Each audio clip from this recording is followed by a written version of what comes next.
Kementerian Pertahanan Rusia baru-baru ini merilis sebuah video saat sistem MLRS Tornado G dari kelompok pasukan Zapad Kubu Rusia menyerang musuh di arah Kupiansk.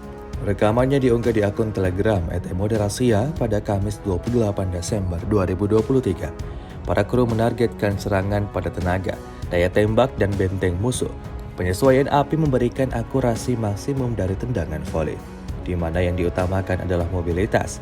Itu semua tergantung pada kecepatan penyelesaian tugas.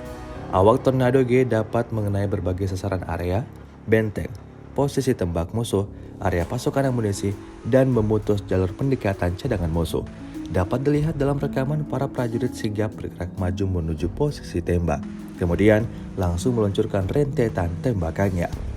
Pasukan Zapad mengklaim serangannya ini menewaskan semua prajurit musuh yang ada di sana. Video ini viral dan menuai beragam respon dari warganet.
Download Tribun X sekarang, menghadirkan lokal menjadi Indonesia.